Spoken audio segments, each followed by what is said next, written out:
All right, from a big fat target to maybe a big fat beneficiary, reports of a $10 billion gift to unions tucked deep inside one of these healthcare overhaul bills aimed at union retirees. Specifically, the provision would allow the government to help pay for some insurance plans run by big corporations with union workers or outright union insurance plans themselves. Either way, my next guest says it is shameless payback to labor.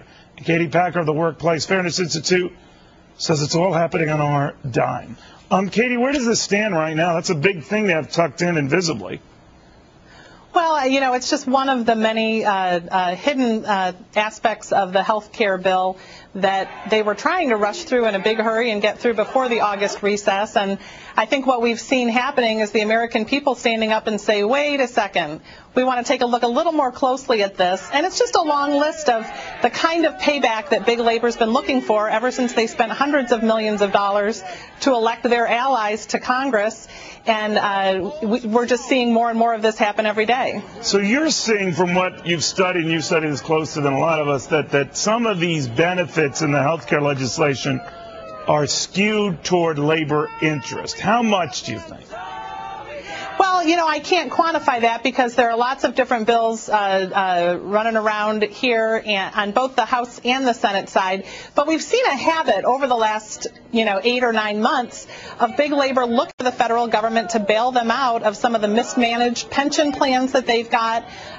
You saw early on with the bailout of General Motors and Chrysler, you saw the UAW get a huge stake in General Motors, and you saw a bailout there. And then with the stimulus plan and restrictions on using workers that weren't union workers, and now this, it's just another example of the kind of payback that Gerald McEntee from AFSCME was talking about when he said, we worked hard, we spent a lot of money, and we're looking for a payback. Now, their argument in defense of this provision, which is pretty hefty, it's essentially 80 cents on the dollar, is that this is temporary, and then it goes away. You're not so sure. Well, as Milton Friedman once said, there's nothing more permanent than a temporary government program, and so I wouldn't bet on that. All right, and Milton, as far as we know, is not a member of any union. So bottom line, looking at all of this, you think whatever final health care reform we're going to get, whether it's watered down or not, is going to look after key allies of the president?